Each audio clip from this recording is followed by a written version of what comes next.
All right, Sean. Aiden Hutchinson. It took the wind out of the sails yesterday. It took probably one of the most enjoyable Lions victories to. I don't want to say it wasn't enjoyable, but it puts an asterisk on it. For all you Michigan haters, this is what an asterisk actually feels like on something. Like, this is what an asterisk is for, not your feelings. Where do they go from here? I got multiple questions I want to address during this segment. A, where do they go from here? B, if they don't go anywhere, is this defense strong enough to maintain? And C, do you want to mortgage the future for current success? So let's tackle all three of those in this segment right now. And in the chat, I want to get your response to that too. And shout out to everybody in the Woodward Sports chat. We appreciate you guys. Sean, your feelings yesterday. My initial was when I saw him being carted off, it's the most devastating Lions player I've seen carted off since Mike Utley. Like that moment sucked the wind out of me as a child. This was the same. Obviously, paralyzation is a lot worse, and so I'm not making the injury comparison, just the gut-wrenching feeling of knowing that one of your dudes is going out the game. I was at that game. It's funny. I was a kid at that game, and when Utley got hurt, we didn't know what was going on. Right. We had no idea what was going on, but the fact that it took so long really terrified you. I am one of those people, and if you want to call me a wuss, you wouldn't be the first. I don't like looking at those replays. I don't. It just, I'm sorry. I've had weird things happen to my body in the course of my life, so I think that it brings back bad memories. But like everybody else, you saw the one replay, and then you turned your head, and you can't help but think of whether it be Amon-Ra in the Super Bowl, whether it be Joe Theismann. That's what Anson compared it to. That's a Theismann injury. Some of the moments that you saw and everything, and your mind starts to go crazy. I love what you said there about mortgaging the future, because I think there's a parallel to be drawn between this team and Lion teams of the past, okay? The 2014 Lions, great memory, and they got shafted down in Dallas. Dez took off the lid. You know the routine. Yeah, we still got the ball. Picked up the flag, all that. Picked up the flag, all that crap. All right, so that team, everything came together that year. Remember Terrell Austin's defense. Yep. Everything came together. You ask anybody on that team, and I've had this conversation with multiple guys from that team, and they said, you know what sucked about that? They knew the window was open this wide. Yep. They knew that it was a small window. This is not that circumstance at all. This is a window right now for the Detroit Lions. I'm not going to put a time frame on it, but it's more than 1 year, okay? Now, with that being said, would I do it? Absolutely. I would. You go mortgage the future? 100%. Okay. I would do KG, it. can we put that up as a poll? What? Would you rather the Lions, A, mortgage the future, Okay. or B, stay the course? Can I tell you why? It isn't just because of the Lions.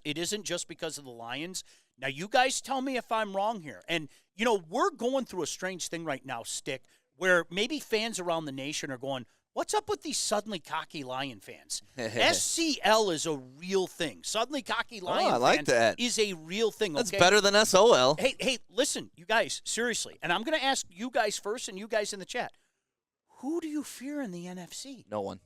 Anson asked me that yesterday. Nobody. I don't have an answer. Nobody. No one. So you know what? Yes, I want to hedge my bet. I have to give Minnesota respect. Minnesota, you're off to a 5-0 start. We'll see in Mini on Sunday, by the way.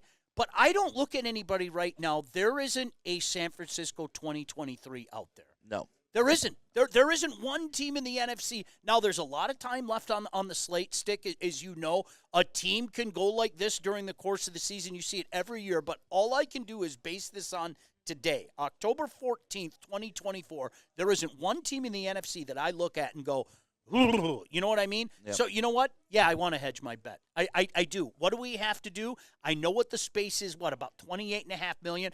I know what certain contracts are, $24.5 million. We'll get to his name in a second.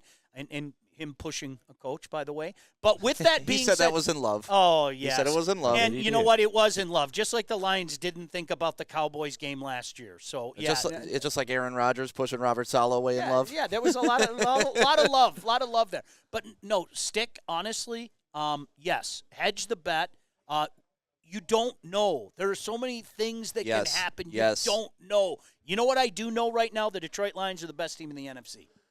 To your point, you don't know. And if Aiden Hutchinson isn't an example of you don't know what's going to happen next season, it's not going to be a replay. You're not guaranteed to get back there. That's why I was so pissed they pissed away that opportunity last year. They gave away the NFC Championship game. Everyone, we're trending up. It's a good. That's not how football works. That's how a lot of other team sports work, like in NBA. But football, the next year the Texans can come out of nowhere. C.J. Stroud is that dude. They've added Joe Mixon. Now you're no longer like I brought it up yesterday. Ask the Bills about the window and about getting there and being close. Ask the Bengals. Oh, Joe Burrow's going to have an amazing future in the NFL. Oh, have the Bengals been back? Yep.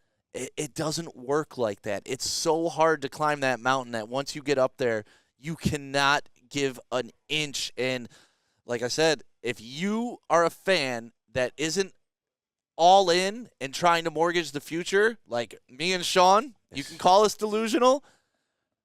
Aiden Hutchinson needs to be the example of why you can't wait. You got it. He is your now poster child. You want to know why you can't wait? Slap it on the freaking wall and say, this is why. You could lose your best player. You could lose whoever. You don't know. Now is the time. You know you have the offense. The offense is Super Bowl caliber. They need a defense to support it. And I'm not saying it needs to be last year's Kansas City defense, who was very exceptional and kind of carried that team when Patrick Mahomes didn't have a Patrick Mahomes-esque year. We need a comparable defense. We don't need to have world beaters, but we need somebody that can hold the other team to 24 points a game. God forbid, and I don't like to think of injuries, the most important position in football, I don't care what anybody says, is quarterback. Okay, as important as Aiden Hutchinson is, and he's the best player on the Lions, no disrespect to your boy, the most important position is the quarterback position. And I don't want to think about that. I don't want to think about Jared Goff rolls out and somebody twists his knee in an inhuman way. You know what? Do what you have to do. Put the eggs in the basket this year. I'll worry about it down the line. That's why Brad Holmes is so good at what he does. There's some space there. There's some wiggle room. There are some things that can be done. I mean, think about this team. Again, I don't know how anybody could say, other than if you're in Minnesota, this is the best team in the NFC right now, and they've got a lot of space. I love your thought about linear. I'm such a big fan of logic like that, and I use the Detroit Tigers as an example because everybody and their brother thought in that magical run in 2006, we're back. Yep. It was 5 years, guys. 5 years until the Tigers made the playoffs again. Trust me, we had season tickets. We thought, playoffs, 07, 08, World Series in 2009. It doesn't When they got work Miggy and that way. Dontrell Willis, I bought season tickets in 08. Right. They sucked that year. Dontrell Willis. He was supposed to be the Satchel Paige of the North, I couldn't baby. stand that, man. Well, do you remember the God, I love that, man. He could hit home runs. Yeah, I loved him. Do you remember the whole crap when Chef came in at 1,000 runs? Tigers are going to score 1,000 runs. I mean, that was real. And, guys, it doesn't work that way. My cautionary tale is always the Buffalo Bills. If you told me 3 years ago that Josh Allen would be without a Super Bowl appearance, I would have laughed at you. Look at the San Francisco 49ers. They ain't won shit. Bam. Stuff. Go tell Lindsey Hunter that. He doesn't want to hear it, but they're the Buffalo Bills of the 2020s. That's what they are. They get there and can't get it done. And if you're willing to be them and everybody, they went out and got Chase Young. They're the better GM. They still haven't done anything the Lions haven't done. They got there and they lost. Congratulations. I think maybe you get a runner-up ring. Congratulations. I don't know. No, you don't. But what comforts me is me and you weren't prepared for this. Flannel, I don't think you were prepared for this. KG, anybody in the chat, we weren't thinking, all right, we may lose Aiden Hutchinson. What's the next step? I know for a fact that Brad Holmes has a list of defensive ends that were already targeted, already knew what he wanted for this team, already scheme fits, and he's got his list ready to rock. He's prepared for this moment, and that's why he's who he is, and we're who we are. Well, and you know what? It's funny you bring that up. I'm sorry to go back in the way back machine, but that was, to me, the last straw with Martin Mayhew. That was the last straw. He was so convinced that Ndamukong Suh was going to stay. He was so thoroughly convinced that Ndamukong Suh was going to stay that when he got caught with his pants down, do you know what? There wasn't a plan B. Yep. There was no plan B. And it's like, I remember thinking to myself, holy crap. Because a general manager to me, fans get mad when you think about, well, would you trade this guy? Would you trade that guy? You know what I want out of a general manager? I want a general manager who thinks of every possible thing. Yep. Who says, yeah, I'll trade Stick. If the price is right, I'll trade Stick. I'll trade Braylon Edwards. Sure, yeah. Is there another network out there? You give me a couple of draft picks and you sweeten my pot? Yeah, nobody's untouchable. I want him to think. Joe Dumars, there's no sacred cows. Right. There's no sacred cows. I do not want a general manager who sits back and doesn't try to play chess. And that is what Brad Holmes has done since the day he took over this job. And I know, Stick, I remember you and I were working together a few years back, and people were excited about the upcoming season. I was like, it isn't about what happens in 2021. It isn't really about what happens in 2022. You are an absolute moron if you can't see that this guy is thinking ahead to 2023.